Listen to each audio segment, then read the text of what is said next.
Merci Père, merci Jésus, merci Éternel pour la grâce, pour la bonté, pour ta manifestation, pour la visitation pour la présence des anges.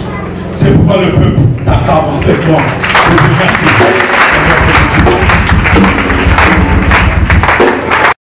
C'est que les enfants d'Israël, ce sont eux qui ont ouvert la porte de leur malheur. Dans la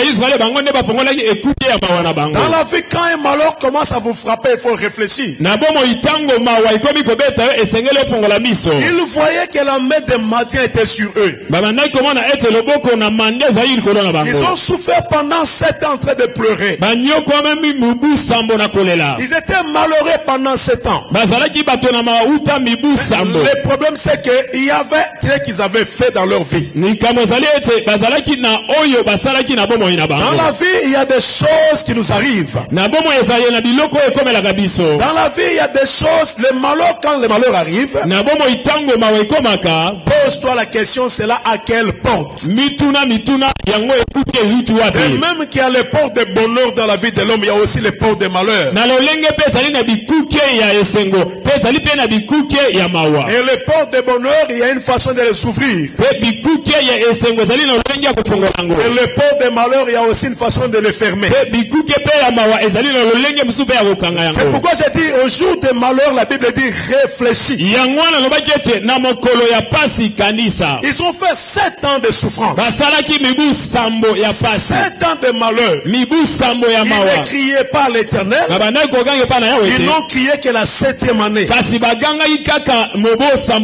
C'est lorsqu'ils ont compris qu'ils ne pouvaient pas continuer comme ça. Ils en avaient marre. Ils se sont dit trop, c'est trop. C'est le temps pour que l'Éternel vienne en notre secours. Vous savez, il est parfois mauvais de s'habituer à une souffrance. Quand les choses se répètent chaque moment, et que tu vois que ta situation n'est pas toujours bonne, il y a de quoi il faut réfléchir pour savoir quelle est la cause et pourquoi je souffre. Alors, ils ont crié à l'Éternel, et en ce moment-là, la porte de leur malheur était encore ouverte. Écoute, il y a 3 types de malheurs qui peuvent arriver dans la vie de l'homme. Il y a le malheur qui nous vient par l'Éternel lui-même. Dieu peut nous livrer à certaines situations difficiles. Et quand Dieu le fait, c'est une preuve pour que tu en sortes vainqueur et que tu montes. C'est comme quand tu regardes la vie de Joseph. Il y a des choses que Dieu a permis pour que Joseph monte en dignité. Entre autres, la prison dans laquelle on avait placé par Potiphar. Une tentation est arrivée. Il n'a pas succombé, mais il s'est retrouvé dans un état de malheur en prison. Donc ce n'est pas lui qui a ouvert la porte, mais Dieu a permis que ce soit une preuve. L'avantage des difficultés qui nous sont envoyées par l'Éternel, ce sont des épreuves pour nous amener à monter.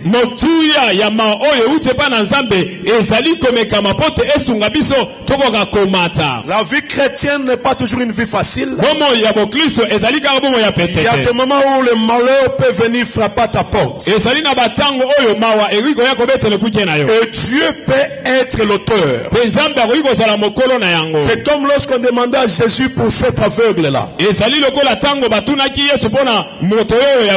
On dit, mais qui a fait du mal? Son père, c'est ses parents. Alors que ce n'était pas les parents. Dieu avait prévu ce cas pour sa gloire. Donc il y a des malheurs qui peuvent arriver dans la vie de l'homme parce que Dieu attend se glorifier. Et quand cela arrive, tu dois tenir ferme et t'attacher à Dieu. Parce que derrière ces malheurs, c'est une épreuve, il y aura quelque chose de bon. C'est comme ça que Dieu peut te placer dans une condition pour que tu ne te détaches pas de lui. Parce qu'il te laisse dans une situation, tu peux facilement l'abandonner.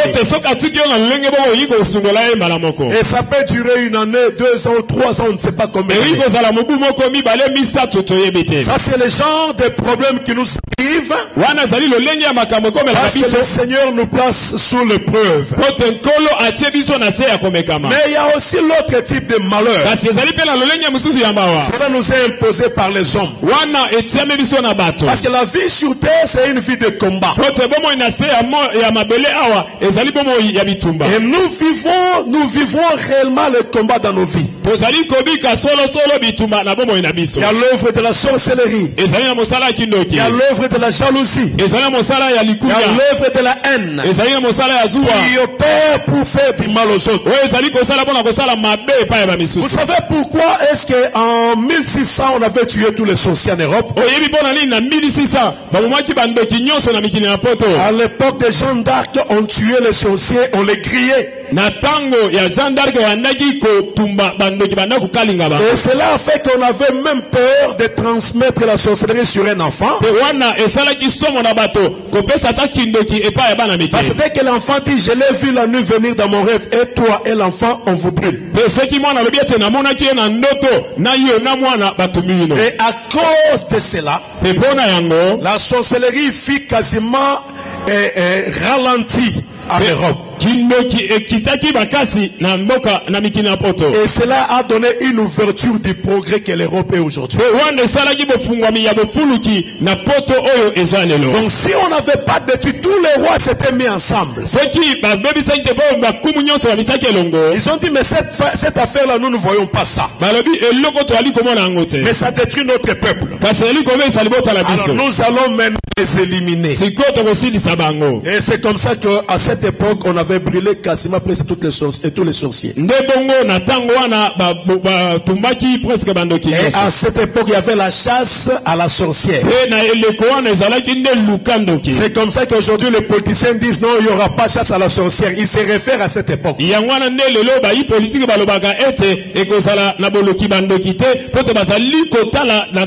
Parce que la sorcellerie, c'est un esprit de jalousie et de destruction et de haine. Et c'est pourquoi les blancs qui étaient restés sorciers ont changé leur façon de faire. Ils se sont tournés maintenant vers la magie, qui n'était qu'une autre forme de la sorcellerie, mais changée. Et ils appellent ça la magie blanche, là où ils font des avions, ils créent l'intelligence. Ils ont développé le spirituel pour le bien-être de leur ville. Alléluia. Amen. Donc il y a des choses comme ça, comme la sorcellerie, qui cause des problèmes, des malheurs dans des familles. Ça peut être une cause de malheur dans la vie de quelqu'un. Comme nous sommes ici, nous sommes africains. Chez nous, on n'a pas brûlé le sorcier. C'est qu'ils continuent encore à exister. Et comme ils existent, ils continuent à opérer. Ils ont fait aussi du mal à plusieurs personnes. Et il y a plusieurs personnes qui souffrent parce que les sorciers opèrent négativement sur eux. Il y a aussi les marabouts, il y a aussi la haine qui opère. Ça peut être aussi une cause de ton malheur. Ton environnement de la sorcellerie t'attaque chaque nuit, bloque ce qui t'appartient. Et te laisse souffrir pendant plusieurs années. Et pour ce genre de choses, il y a aussi notre solution. Il y a aussi la troisième source du malheur. C'est l'homme. L'homme lui-même peut être la cause. Les choses que tu as pu faire peuvent te placer dans un malheur pendant longtemps. Les choses que tu as pu faire peuvent ralentir ton bonheur ou t'empêcher d'aller plus loin. Le comportement de l'homme est sa responsabilité. Peut faire que l'homme puisse connaître des problèmes. Entre autres, tu poses des actes et tu ne changes pas. Quelqu'un qui engrosse des enfants d'autrui qui part et qui refuse de reconnaître la grossesse. Quelqu'un qui détruit ou qui a tué son propre enfant. Quelqu'un qui est là pour faire du mal aux enfants des autres. Quand ses parents ne sont pas là, tu profites pour les frapper. Ça peut être la cause de ta souffrance. Un malheur que tu as causé sur un enfant d'autrui alors que ses parents n'étaient pas là. Ça peut affecter ta vie dans le présent et dans l'avenir. Il y a des choses qu'on a posées alors qu'on était très jeune. Et cela a eu des répercussions sur notre vie. Alors que nous les trouvions négligeables. Les actes que nous posons ne sont pas sans réaction. Le principe est qu'à toute action correspond une réaction. Et les actions sont les conséquences des actions. Alors, tu as des choses que tu as pu faire dans ta vie. Et aujourd'hui, quelqu'un est resté en train de pleurer. Ce que tu as fait a donné une ouverture dans ta vie. C'est pourquoi il ne suffit pas seulement de crier. Tu peux être la base de tes problèmes. Vous savez, nous sommes dans une chrétienté de facettes. Une chrétienté où nous ne voulons pas voir la chose, mais nous voulons combattre la chose. Mais avant de combattre la chose, il faut savoir quelle est la cause. On ne peut pas combattre les effets sans détruire les causes. Parce que les effets ne sont que les conséquences de ce qui existe. Donc c'est pourquoi nous disons qu'il y a trois sources de problèmes. Il y a trois sources de choses. Et j'ai dit la dernière source, c'est toi la personne. Tu es un enfant de Dieu. Tu connais que l'ouverture, c'est tu dois également lui payer la dîme. Et que le premier salaire doit être donné à Dieu comme prémisse. Dieu t'a donné un travail, mais comme tu étais dans les problèmes, tu as consommé même les prémices. Si tu as consommé les noyaux que tu dois produire. Or, le noyau, vous savez que lorsque tu as créé des fruits, la plupart des noyaux sont amers. C'est pour dire que tu ne peux pas consommer les noyaux. Consomme ce qui est succulent, qui est au-dessus.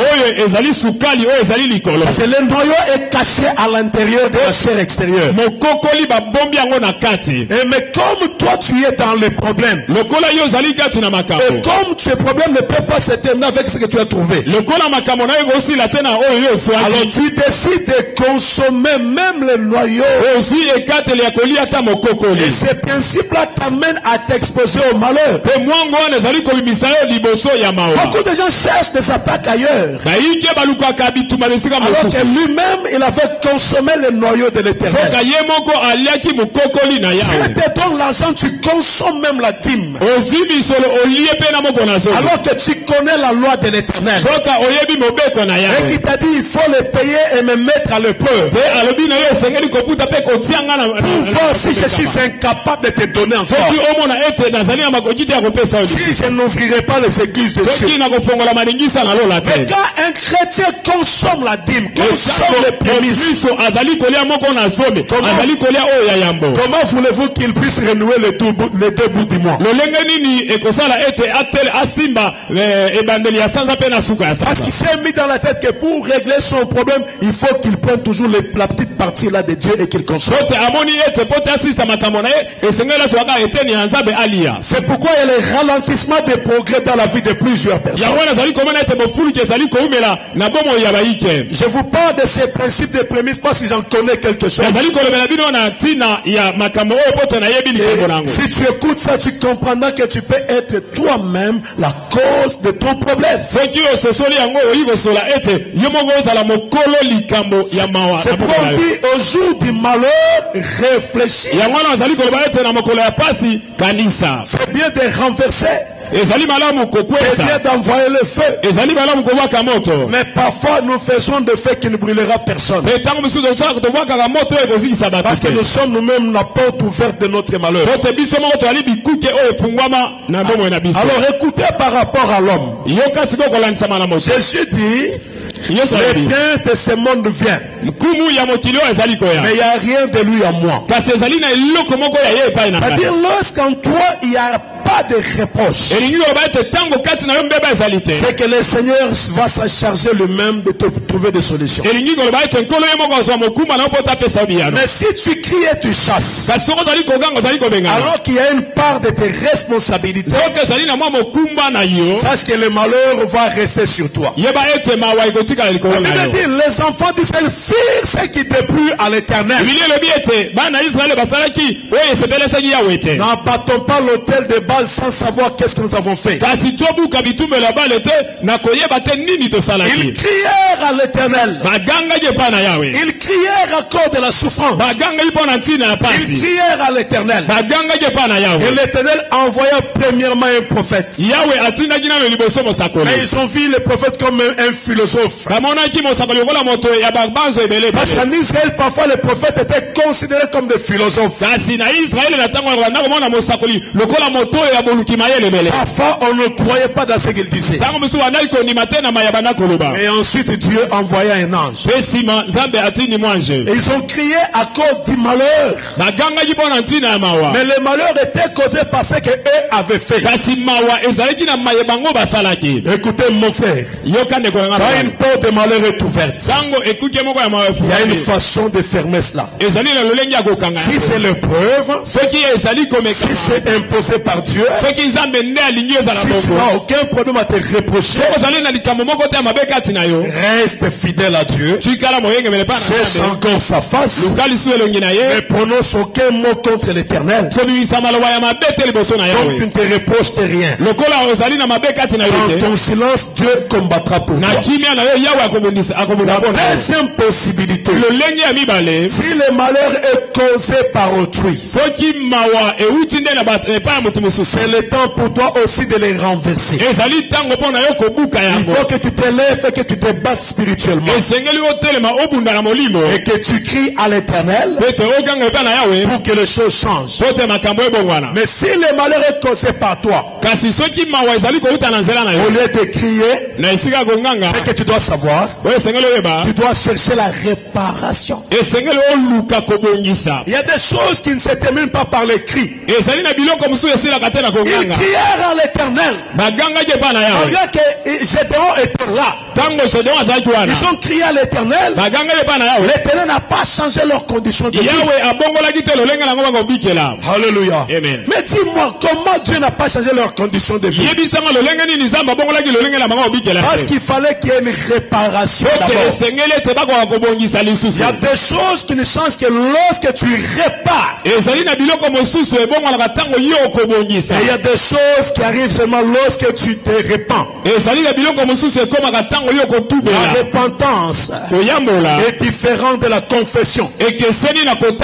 La confession est le mode de vie de plusieurs chrétiens. Lorsqu'on dit tu as fait du mal, il dit Seigneur pardonne-moi. Dieu n'est pas dans cette reconnaissance. Dieu est dans la repentance.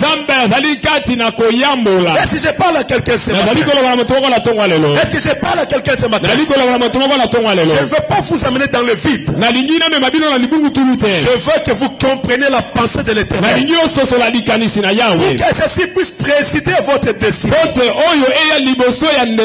et changer votre vie. On ne vient pas au Seigneur pour rester les mêmes. Quand on a rencontré Dieu, il faudrait que nos conditions de vie évoluent. Il faudrait que notre situation connaisse un changement. Et pour que cela arrive, tu dois saisir ce que le Seigneur te parle. Et si je parle à quelqu'un ce matin, je parle à quelqu'un ce matin, je suis en train de parler sur le troisième point. Ici, je parle de la personne qui est la cause du malheur. Alors j'ai dit il faut la réparation. Et j'ai dit parmi les mots de réparation, il y a la repentance. La repentance veut dire je reconnais, je confesse et je m'engage à abandonner. Et je dis je ne veux plus revenir. Et je demande à Dieu de me donner la force de ne plus faire la même chose. Le pardon, ça ne suffit pas. Mais il faudrait la repentance. Et une repentance sincère. Ne viens pas par les lèvres. Combien de fois tu dis pardon à Dieu? Mais tu es resté la même personne. Et tu dis à Dieu, je t'avais demandé pardon. Et ta vie n'a pas connu un changement. Parce que ton pardon est au bout des lèvres. La Bible dit, ce peuple m'honore des bouts de lèvres. Mais leur cœur est éloigné de moi. Combien de fois tu commences à prier pour dire Seigneur pardonne-moi, je fais des choses qui ne sont pas bonnes, mais tu refuses de te repentir. Combien de fois quelqu'un s'est méconduit, et quand il écoute la parole de Dieu, il dit Seigneur pardonne-moi. Ça c'est toi, tu as toujours demandé pardon. Mais jamais tu as dit je ne rentrerai plus dans ça. Combien de fois attendons-nous la bénédiction? Nous attendons la bénédiction, mais tu refuses de te repentir. Pour dire je coupe cette relation. Praise the Lord. Amen. Je me rappelle, je voulais baptiser l'une de mes filles ici. Elle vivait dans le copinage. J'ai dit je vais te baptiser, tu dois renoncer à cette vie de ces garçons que tu m'as parlé. Elle dit papa, je vais être sincère avec vous. En tout cas, lui là, on ne va pas se séparer. J'ai dit alors si tu ne renonces pas, je ne te baptise pas. Il faut renoncer à cette mauvaise relation. Alléluia. C'est comme ça que beaucoup gardent de mauvaises relations, mais ils demandent pardon à Dieu. Nous ne faisons rien parce que Dieu n'est pas dedans. Et si je parle de la réparation, beaucoup de fois tu demandes pardon à Dieu. Tu es même parmi les premiers à demander pardon. Et ça, ce n'est pas une bonne réparation. Alléluia. Amen. Ça c'est là, j'ai dit d'abord il faut parler de la repentance. Qui est le mot de réparation. En dehors de la repentance, il y a des choses qui ne demandent pas seulement que tu te repentes, mais tu dois avancer vers la personne pour trouver l'harmonie avec la personne. Pour Pour que tu puisses dire je suis un enfant de Dieu. La Bible dit si tu amènes ton offrande à l'église. Parce que nous parlons de l'autel. Tu amènes ça à l'autel. Et tu te rappelles que tu as un problème avec ton frère. Mets ton offrande de côté. Rentre pour réparer.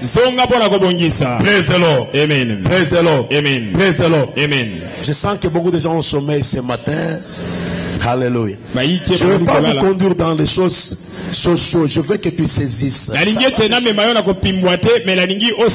C'est ça le mal. On parle pas, tu sors dans la tête, il n'y a rien. Depuis que le marathon a commencé, il y a des jours où on est sorti sans rien. Et je veux que tu sortes avec des décisions de changement.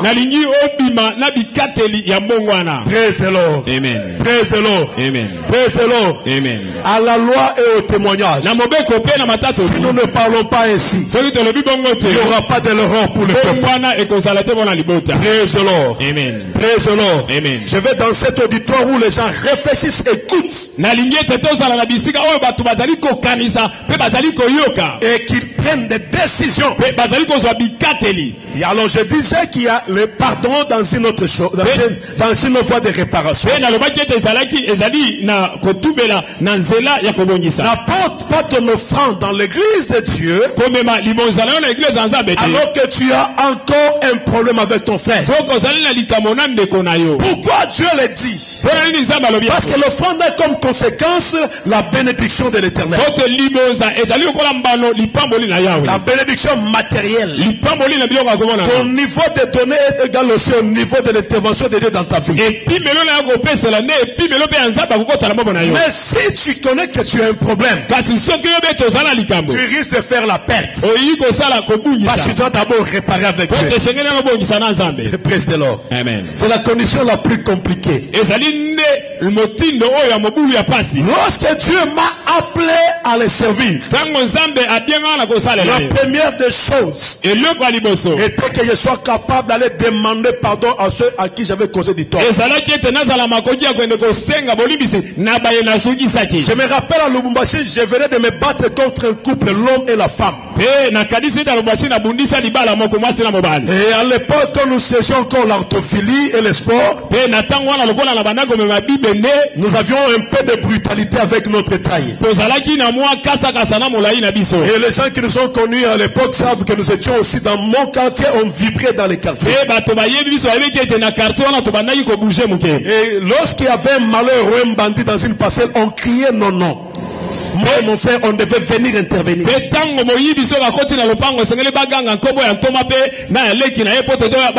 nous sommes intervenus dans plusieurs maisons pour frapper les voleurs, pour frapper les bandits aussi. Nous avions une certaine chaleur, une certaine façon de riposter. Et la brutalité était dans notre langue, notre façon de faire. Il n'y avait pas beaucoup de retenue parce qu'on était menaçant. Il y a des gens qui ne nous saluent pas la journée, mais s'ils me voient la nuit sur l'avenue, ils doivent me saluer. Je connais des gens, lorsqu'ils nous voyaient la nuit, ils ne pouvaient que vous saluer. Je sais qu'on n'était pas des brigands, mais on était quand même des personnes qui remettaient de l'ordre. Avec un petit caractère de voyou dans ce que nous faisions. Alléluia. Amen. Alors je me rappelle que je venais de frapper cette famille-là. Mais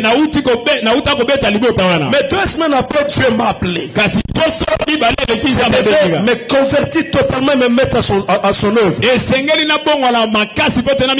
Parce qu'il y a venir à l'église et accepter d'être avec les Seigneurs. Et quand il a frappé mon cœur, j'ai décidé d'aller vers le Seigneur. La première chose, je devais aller demander pardon à ce couple. Mais ce n'était pas facile. Je me rappelle encore de ce couple. Il s'appelait Dédé et Moadi, je me rappelle. Alors je suis allé dans leur maison. Quand ils m'ont vu entrer dans leur parcelle, ils ont dit ce garçon est un encore venu. Est-ce pourquoi tu viens encore? Pourquoi? Alors ils pensaient que je venais encore les agresser. Bien sûr que ce sont eux qui m'avaient provoqué. Alléluia. Amen. Je vous épargne les détails. Quand ils ont dit ça, je me suis agenouillé devant eux. Ils ont trouvé que c'était deux personnes différentes. Lorsque le Fils vous a franchi, vous devenez réellement libre. Ce qui était l'honneur en vous devient de la boue. Vous n'allez plus chercher votre propre honneur. Mais vous devez chercher le respect de Dieu. Je me suis agenouillé devant ces gens. Et je demande pardon. Je leur ai dit, c'est moi qui vous ai causé du tort. J'ai brutalisé votre couple. Je ne pouvais pas aller jusque-là. Trouvez une place dans votre cœur. Et pardonnez-moi. Alors ce couple était étonné. L'homme m'a tenu dans ses bras. Je ne suis pas Dieu, mets-toi debout, mets-toi debout. Je me suis levé. Et le Seigneur m'a dit non, nous t'avons pardonné, toi aussi pardonne-nous. Parce que nous aussi nous étions à la base de ce qui est arrivé. Et j'ai senti que mon cœur était libre. Je pouvais maintenant aller dans la présence de Dieu et crier vers Dieu pour qu'il m'écoute. Parce qu'il fallait passer par ce chemin. Le chemin de la réparation. Le chemin du pardon. Combien de gens tu ne veux pas les voir pour demander pardon? Parce que tu as raison. C'est vrai que tu as raison. Mais le principe de la chrétienté, dans ta raison tu dois te soumettre et demander pardon. Le pardon c'est une puissance qui libère. Quand tu demandes pardon, tu te libères toi-même. Tu libères aussi l'autre. Quand tu demandes pardon, quand tu refuses la vengeance, sache que Dieu lui-même va rendre justice à cette personne. Il tombera dans la catégorie des gens qui ont ouvert une porte de malheur et Dieu le frappe. Parce que toi tu l'as fait. Alléluia. Amen. Je dis à quelqu'un, il y a des choses qui demandent réparation. Mais il y a aussi des choses qui demandent la restitution. Dans la réparation, tu as engrossé l'enfant d'autrui. Mais va voir cette fille. Va vers les parents. Dis-leur la vérité. Dis-leur ce qui se passe. Sinon vous ne serez jamais en paix. Sinon vous ne serez jamais joyeux. Va vers ces gens et dis-leur la vérité. Praise the Lord. Amen. Praise the Lord. Amen. Je cite le nom de l'une de mes filles qui était dans cette église. Aujourd'hui en Europe où elle est mariée. Et c'est fait qu'elle a eu un enfant avec une personne ici. Je ne cite pas le nom pour ne pas servir de référence. Comme il y a des gens qui nous suivent en direct, peut-être qu'elle aussi suit, mais elle doit comprendre que c'est ça. Je le dis pour éduquer celui qui est avec moi. Elle a mis au monde, mais là, elle a imputé la grossesse à une autre personne. Et cette famille a pris l'enfant et l'a même amené en dehors du pays. Alors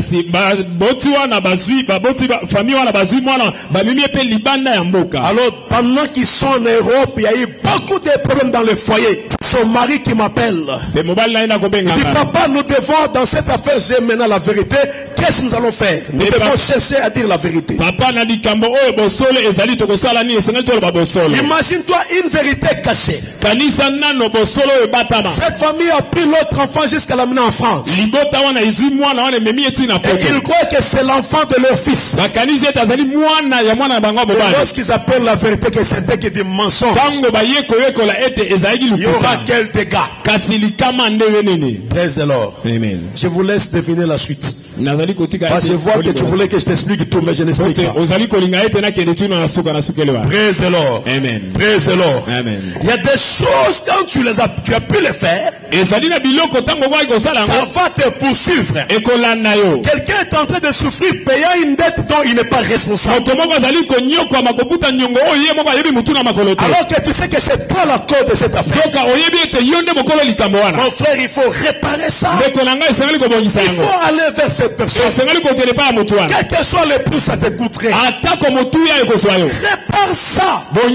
Ça va libérer ta vie. Il ne faudrait pas que les princes de ce monde trouvent quelque chose de mal en toi. Libère-toi de ces choses. Praise the Lord. Amen. Praise the Lord. Amen. Praise the Lord. Amen. Dis à ton frère si tu as compris ça. Dis-lui si tu as compris ça. Même s'il veut te dire est-ce que tu comprends ça. Praise the Lord. Amen. Praise the Lord. Amen. Bouge un peu ta main que je vois si tu as compris. Gloire au Seigneur. Gloire à Jésus. Alors, sur ces principes, il faudra arriver à la réparation. Tu as pris la chose d'autrui. Même si tu demandes pardon à Dieu, il faut aller dans la réparation.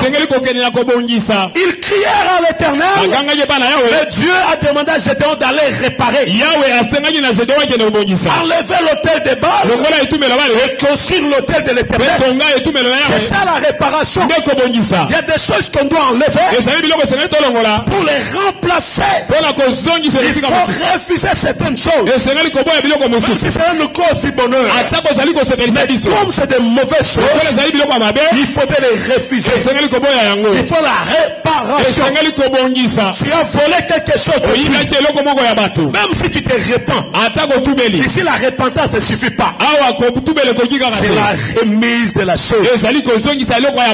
Alléluia. C'est la remise de la chose. Tu as volé l'argent d'autrui. Tu as même volé l'argent de Dieu. Il faut remettre. C'est la remise. Et quand tu ne veux pas faire la remise, tu veux avoir la consolation. Tu peux être la cause de ton malheur. La restitution est très utile. Alléluia.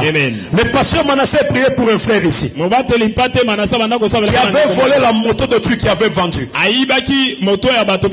Nous avons prié pour le frère, mais ça ne changeait pas. Sa mère était avec nous de temps en temps. Mais finalement, l'esprit a permis qu'on comprenne qu'il y avait autre chose. La moto d'autrui. Tu as volé, tu as vendu et tu as changé de quartier. Nous lui avons dit, frère, ce qui te pourchasse demande la réparation. Tu connais les propriétés de la moto, organisez-vous pour le voir, remboursez même en partie. C'est ce qui va te dégager, ce n'est pas le pardon de l'église. Il y a des choses que tu as fait, il faut les remettre en place. Il y a aussi des choses qui demandent la repentance. Il y a aussi les choses qui demandent de renoncer. Et si tu fais ces choses, tu vas fermer la porte du malheur. Israël était sous le malheur pendant 7 ans à cause de la main de Madian. Et c'est l'Éternel qui était la cause. Parce qu'il y avait l'autel de Baal. Et vous voyez le malheur, mais il y avait aussi l'autel de Baal qui les réclamait. Tu peux avoir un malheur qui te frappe. Ça peut être causé par l'autel. Il faut renverser l'autel de Baal.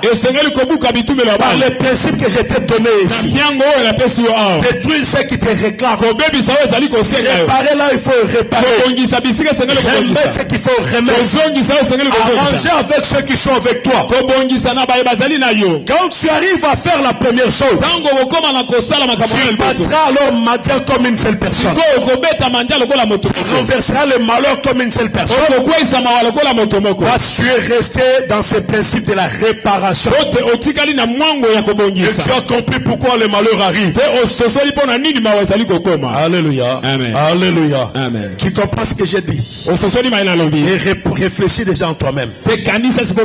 Quand tu rentres de ces lieux, Répare. Demande pardon. Renonce. Restitue. Va voir l'adversaire. Arrange vos relations. Ainsi le ciel sera ouvert sur ta tête. Et le malheur quittera devant toi. Je reviens sur Gédéon. Praise the Lord. Amen. Gédéon veut dire seulement c'est ma saison de chance. En hébreu, Gédéon veut dire Gédéoné. Gédéoné veut dire ma saison de chance. Si on dit ma saison de chance, ça veut seulement signifier Gédéon. Alors arrive pendant ces malheurs un jeune homme qui s'appelait ma saison de chance. Il est assis alors que c'était la saison de chance. Les enfants d'Israël ont crié à cause de leur souffrance. Et Dieu est venu en intervention. Et Gédéon est là sous sa saison de chance. Pendant qu'il était là, l'ange vient lui dire lève-toi vaillant héros. Pourquoi pas? C'était une personne qui était dans sa saison. La saison de chance était le symbole de son nom. Ces temps se sont écoulés. Les gens souffraient. Mais le temps est arrivé où la saison de chance était là. L'ange est venu voir Gédéon. Lui a donné le principe de réparation. Parce que Gédéon était dans la saison de chance. Comme le disait son nom. Alléluia. Amen. Qui est Gédéon? Un homme faible, d'une famille pauvre, d'une famille négligée. Lui-même ne croit même pas que c'est lui. Il n'avait pas confiance en lui-même. Mais Dieu dit c'est toi que j'ai choisi. Et tu es dans ta saison de chance. C'est toi que j'ai choisi.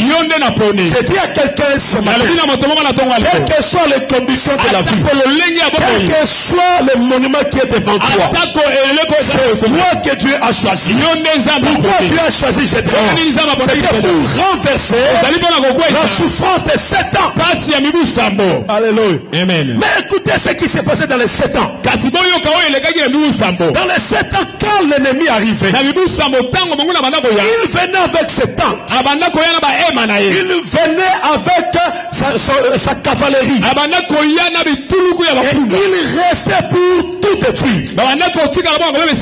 Et pendant ce temps-là, Israël était dans des cavernes de rochers. Combien de gens ont vu leur vie être arrachée par le monde des ténèbres? Alors quelqu'un d'autre se réjouit de ça. Le monde spirituel est complexe. Les gens ont vu leur mariage être repris par quelqu'un d'autre. Toi, tu ne jouis pas de ton mariage. Mais quelqu'un la nuit a déjà pris ton mariage. Parce qu'il y a la jouissance qui doit accompagner un enfant de Dieu. Il y a avoir et il y a jouir. Tu peux avoir un bien mais tu ne jouis pas de ça. La jouissance est l'usage pour que tu puisses aussi donner le cœur, la joie à ton cœur. Mais écoutez, ils avaient des maisons. Mais quand l'ennemi s'est levé et allait dans les rochers, et l'ennemi venait s'imposer, il mettait ses tentes. Et il y demeurait. Mon frère, combien de fois l'ennemi est venu prendre ta place? Il a été déjoui de ton contrat de travail. Non, ça doit te révolter. Combien de fois l'ennemi jouit de ton bonheur? Tu fais le travail, mais tu ne tires aucun profit. Mais pourquoi c'est seulement toi qui dois souffrir ainsi? Gédéon a dit non, j'en ai marre. Le peuple a dit non, nous en avons marre. Parce que quand il plantait, l'ennemi ne venait pas au moment de planter. L'ennemi venait juste au moment de récolte. C'est comme nous sommes là. Tu as travaillé pendant 30 jours. Les jours où tu retires ton salaire, c'est les jours où il y a le deuil au village. C'est les jours où tu tombes malade. C'est les jours où on te pose des problèmes. Tu ne jouis pas de ton argent. C'est de même que les gens qui travaillent. Tu t'es battu pour avoir un diplôme. Mais ton diplôme ne t'a jamais servi. Alors que spirituellement, ce diplôme, quelqu'un d'autre l'utilise. Le monde des esprits est compliqué. Il y a des gens qui sont là, leur corps est utilisé dans le monde des ténèbres. Quand les gens te voient, tu es bien. Et quand ils t'approchent, il y a le masque de vieillesse. Et tu vois, tu ne peux pas progresser. Parce que ton visage dans le miroir est meilleur. Mais dans l'esprit, ton visage n'est pas meilleur. C'est comme ça que tu te retrouves seulement sur les mauvais chemins. Le malheur opère pour détruire ta vie. Tu travailles, tu ne trouves pas de profit. Tu te lèves le matin. Tu te bats beaucoup. Il y a des gens aussi qui se battent avec toi. Ils prennent ce qui est à toi. Il y a même des femmes qui vendent au marché. Leurs voisines leur récupèrent leur grâce. Pendant qu'ils viennent, c'est d'autres qui a déjà jeté de l'eau le matin. Qui a fait appel à des esprits. Pour que lui vende et que toi tu ne vendes pas. Combien de gens on a déjà pris leur place? Israël était dans des cavernes. Alors que les fils de l'Orient venaient se poser. Ils mettaient des tentes. Ils restaient là-bas. Ils demeuraient. Alors que les propriétaires étaient dans les rochers. Là où il y avait des serpents, il y avait des lions. Ils laissent leur maison. Ils laissent leur confort. Ils laissent leur bonheur pour aller se cacher. Bien aimé, est-ce que tu jouis de ta vie? Est-ce que tu jouis de ton diplôme? Tu jouis de tes enfants? Tu jouis de ce que tu dois voir? Combien de gens ont leurs enfants? Mais jamais les enfants ne leur ont donné la joie. Parce qu'on a récupéré quelque chose. Au lieu que les enfants conçuent le bonheur, pour eux les enfants ont conçu le malheur. Combien de gens pleurent parce que le fils de l'Orient est venu s'imposer. Il a érigé des tentes et il est venu rester là. Alléluia. Amen. Ça doit te révolter pour que tu cries vers l'Éternel. Toi tu es là mais quelqu'un d'autre occupe ta place. Et si tu ne cries pas vers l'Éternel et que tu ne détruis pas l'autel de Baal, l'autel va toujours te réclamer. Quelqu'un d'autre prendra ta place. Alléluia. Cela est encore possible. Que tu changes ta saison. Que tu changes ta vie. La saison ce n'est pas un mois. Ce n'est pas 2 mois. C'est une période de temps. Alléluia. C'est comme ça que nous avons 2 saisons au Congo. La saison c'est une période de temps. Je veux qu'il y ait des gens comme des Gédéons. Ils comprennent que trop c'est trop. Nous ne pouvons pas rester dans les cavernes. Il est temps de chercher Dieu. Les gens qui vont être dans les groupes de ceux qui appellent Dieu et qui doivent détruire l'autel de Baal. Et je veux que quelqu'un comprenne que toi c'est toi qui dois changer les choses. Les réalités spirituelles sont compliquées. C'est toi qui dois arrêter la réclamation. C'est toi qui dois arrêter les 7 ans de souffrance. Tu es le Gédéon de ce matin.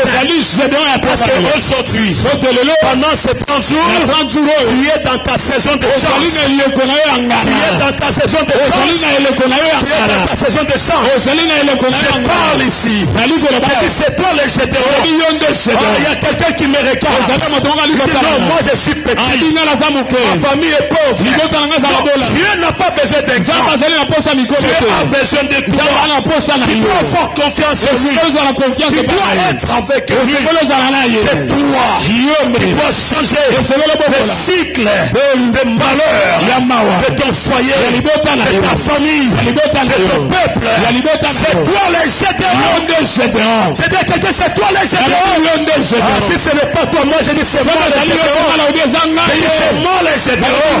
Quelles que soient les choses qui vont s'élever, Dieu fera de toi un homme qu'on ne peut pas stopper. Tu ne seras pas stoppable. Tu ne seras pas limitable. On ne pourra pas te retenir. Parce que Dieu est avec toi. Tu es un vaillant héros. Un homme puissant. Dans ta faiblesse, Dieu te donne la force. Je dis, même si tu es faible, quand Dieu est avec toi, les choses vont changer. Je dis à quelqu'un, les choses vont changer. Je dis à quelqu'un, même si tu as passé 7 ans de souffrance, 7 ans de larmes, 7 ans de regrets, 7 ans de deuil, 7 ans de régression, mais le temps est arrivé. Le temps est arrivé. Quand c'est le temps de Dieu, personne ne peut l'arrêter. Tu es dans ta saison, la saison de changement, la saison de renversement, la saison de changement. Je dis à une personne, ce matin, le Seigneur va faire quelque chose. Donc tu verras, pendant ces 30 jours, les ennemis vont te péter. Je dis à quelqu'un, pendant ces 30 jours, Baal va tomber devant toi. Je dis, pendant ces 30 jours, l'ennemi va te laisser la place. Pendant ces 30 jours, les sorciers vont quitter ton chemin. Celui qui jouit de ton mariage, celui qui jouit de ton visage, celui qui jouit de ton diplôme, trop c'est trop. Tu es dans ta saison. Tu es dans ta saison. C'est la saison de l'évolution. C'est toi une chose que tu recevras de la part de l'Éternel. Les choses que tu attendais. Le temps est arrivé. Le temps est arrivé. C'est toi le Gédéon. Je dis c'est toi le Gédéon. C'est toi tu n'y crois pas. Moi je crois que le temps est arrivé où les choses doivent changer. Le Seigneur nous a convoqués pour changer notre situation, pour renverser l'autel qui nous réclamait, l'autel des balles, l'autel des réclamations, l'autel des retenues. Dieu nous a appelés pour remplacer la souffrance en bonheur. Je dis à quelqu'un, je parle au nom de l'Éternel des armées, pendant que j'ouvre ma bouche, ce n'est pas moi qui te parle, mais c'est l'Éternel qui te parle.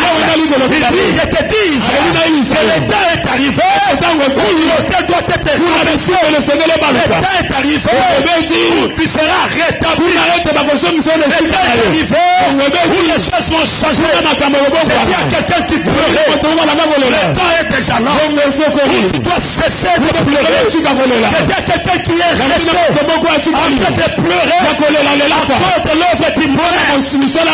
Dieu s'est levé. Il a écouté ton cri. Et il vient maintenant pour changer les choses. Je dis à quelqu'un, Baal a régné pendant longtemps. Dans ta saison, Baal va tomber devant toi. Baal sera renversé devant toi. Baal va fléchir les genoux devant toi.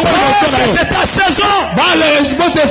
Je dis à quelqu'un, si les 7 ans les gens ont souffert, maintenant, le temps est arrivé, c'est le temps de l'Éternel.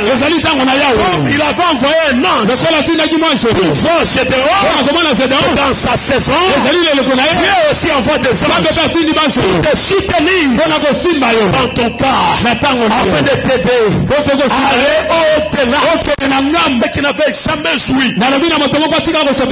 C'est le temps pour que tu jouisses. Je dis à quelqu'un, c'est ton temps. Je proclame les oracles de l'Éternel.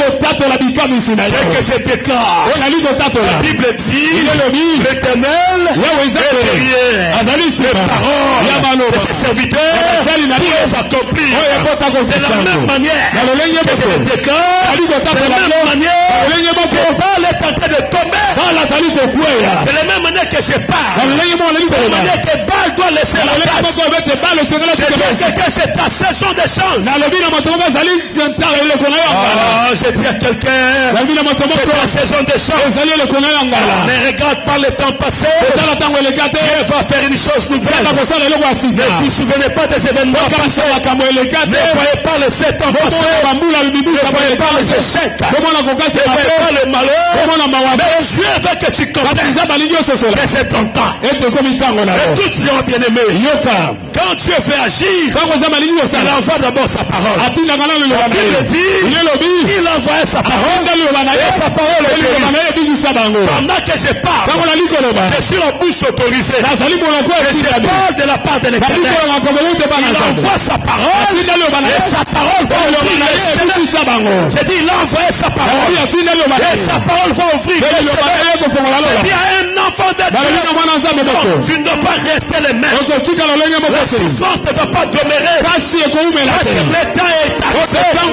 Dieu doit manifester sa gloire.